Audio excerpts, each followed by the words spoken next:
Hi everyone, I'm recording this video as worst to best, because for one I want to, and two, License to Ill is turning 40 in a few months in November. Maybe it would be more logistical to wait for that, but I don't want to. I want to make this video now. And if I postpone it to then, I'll probably forget, so you'll have to deal with that. The Beastie Boys, classic, legendary hip-hop trio, comprised of Mike D, MCA, and Ad Rock, formed in the early 80s, spanned all the way up to the late 90s, one album in the 2000s, one album in the 2010s. Very consistent. I just felt like coming on here, given my personal ranking. There's no objective ranking, just mine. Yeah. I feel like a lot of people, especially people around my age, kind of overlook them, despite how amazing and consistent they were. So, yeah, just making this video to put that out there more.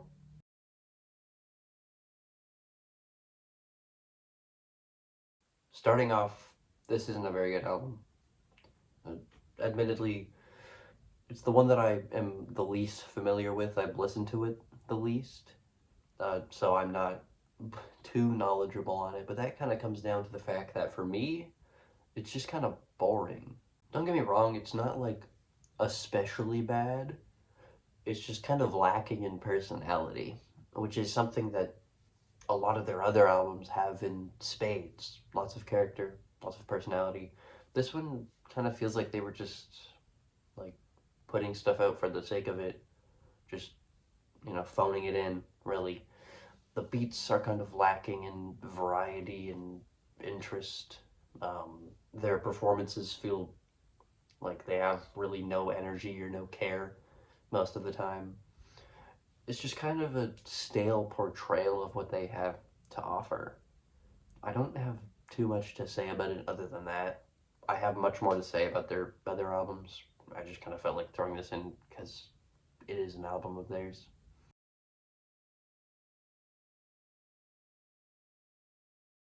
This album is definitely much more interesting. This was their comeback after Five Boroughs. That was released in 2011. It was their final album, the last one they ever released.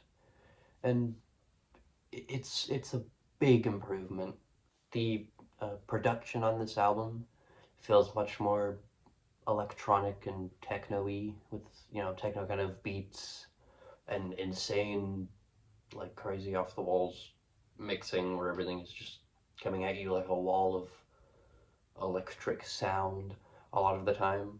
And it can be kind of overstimulating and like a bit too crunched, but for the most part, it's actually pretty good. Weirdly enough, this album feels like it has more of like an old retro feeling for me than any of their other albums, despite it being their final one, which is a little bit, strange. But I guess it makes sense. They're kind of trying to go back to their old roots, return to, kind of a project that by this point they hadn't really worked on for like 7 years, probably. There's also a fantastic Nas feature on this album. Uh, the group, the trio, manages to match his, kind of hardcore energy very well, which is not something they've really done, they had ever really done before this album. They were never very, like, hardcore, aside from when they made, kind of hardcore punk before forming hip hop. But I mean, they'd never really done hardcore hip hop. You know, I'm just, it's very impressive the stuff they're able to do on this, the amount of energy they put in. I can tell they definitely cared more making this than Boros. Yeah, it's great. It's a big improvement, but still not incredible compared to what we'll be getting to later on.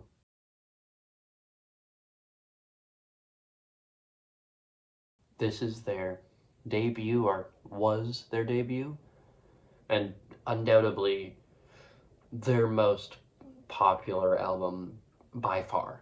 License to Ill is a simple album, just some fun, catchy, rockin' tunes. Really, I don't know why I said it like that.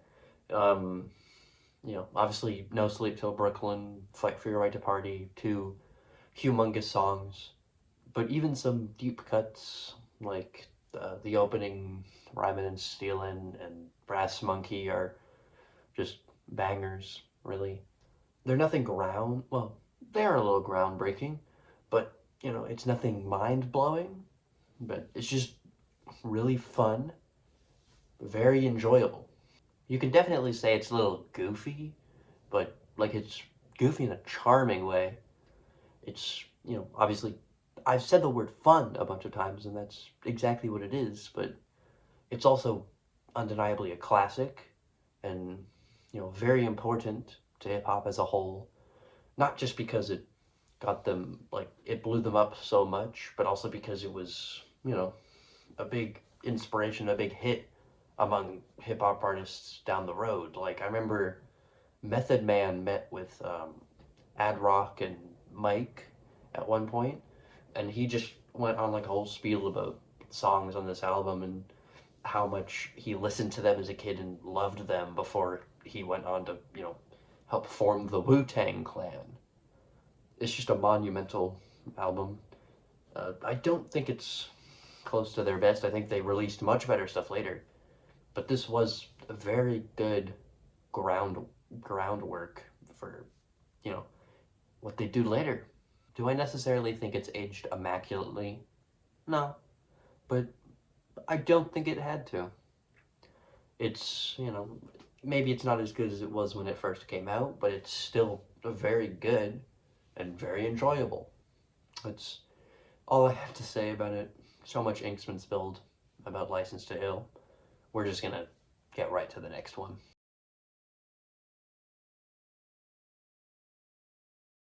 This was their final release in their like classic run of the 80s and 90s. A lot of people don't enjoy this one as much as their others, and I can get why. It is definitely their most bloated, and maybe some of the more psychedelic elements are kind of jarring compared to their other stuff. But myself, I really enjoy it. So for me, it just comes down to the fact that there are so many great, just catchy songs here. Super Disco Breakin', Body Movin', Intergalactic, which while a little bit overplayed, is still a fantastic single, all things considered.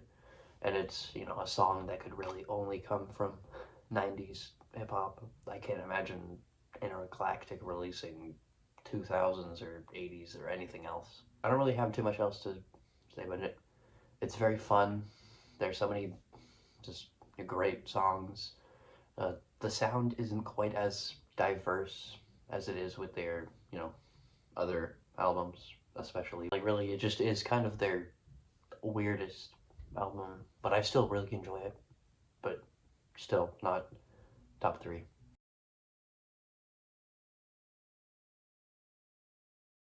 This is where it gets really, really good, at least, for me. Check Your Head was the third album they put out, and it's the fan favorite, seemingly, and I do understand why. This album is just the best representation of, who they were as a group. It's a fantastic collage of all the different genres that they were known to mix together. There's just so many fantastic rapping performances, so many very well-made beats. They learned a lot by this point for after releasing like Paul's Boutique and License to Ill. Um, there are some fantastic riffs like on Gratitude, uh, even some like punk influences on here because they did start out as a punk group before they transitioned into making rap music. Just a large melting pot of ideas that they were putting out there. Maybe it's a little bit long and maybe some of it feels a bit unnecessary, but for a lot of people it is their perfect album. But now we're gonna get into my top two. And, this is really difficult to decide between whether I put this at three or whether I put number two at three. So just know I feel fairly equally about them.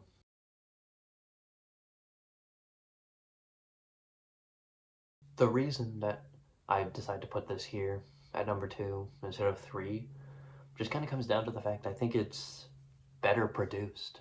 As great as the production on Check Your Head was, this album is just so much clearer in its sound. I feel like both of them take kind of the same approach. They're both collages and mixes of, you know, all of the genres that they were doing. Um, Most of what I said about that, I pretty much say about this, but just that I think that this album has much of a more prominent sound to it. Check Your Head, a lot of the voices kind of felt muffled. The beats were a little rudimentary at points, even if they were still very well made. It felt kind of like a mixtape more than anything, but this definitely feels like an actual album.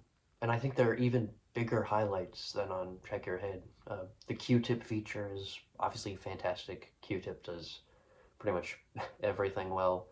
Um, Sabotage, I think, might even be their best song, even if that's a bit of a basic thing to say. It's fantastic. It's like, I mean, it's not very long. It's not as complicated as a lot of their other songs, but I think it just hits so hard. It's such a well-made song, well-structured. The performances are amazing. The intensity. Transitions is a song that I feel like has a lot of jazz influence to it. It's the perfect closer. It's one of my favorites here, probably right behind Sabotage. Just, fantastic. Ill Communication is just such a fantastic display of what the group had to offer. I think Check Your Head is maybe the place to go for, really understanding who they were. But once you kind of do, for me, this album is like, has all of their best material, the most enjoyable material. Uh, Even if some of it can come across a bit jarring or a bit out there, I think it all comes together very well in the entire experience. But with all that said, let's get to the number one.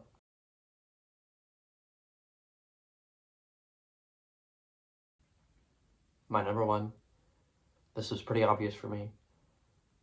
One of my favorite hip hop albums of all time, if it's not my favorite.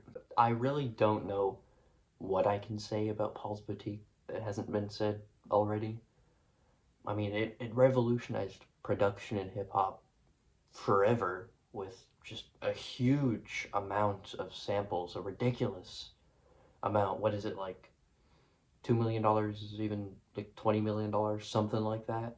Especially compared to all their other albums, this really feels like a full conceptual experience. Like the group absolutely had an idea of how they were going to structure it going in because everything flows so well into the next.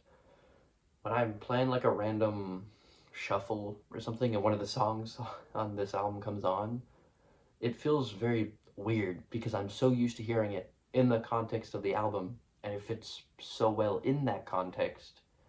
It just really throws me off hearing it on its own because every song feels like they should all be in one collection as they are on the album. It feels very intentional. Obviously, it's nothing like mind blowing lyrically, but that was never the point.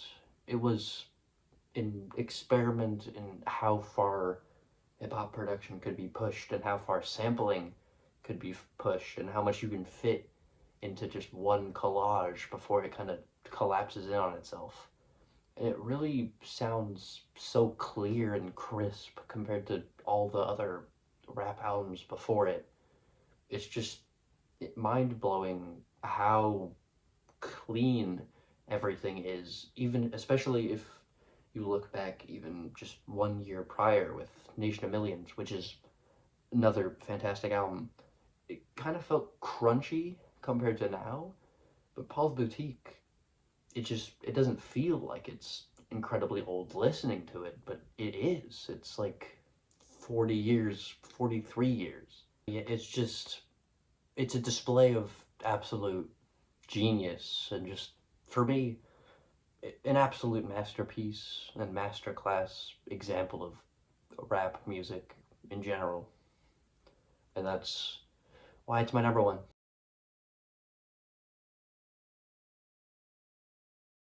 So there's my list of all their albums, how I'd rank them, what I think about them. They have a very, very consistent discography.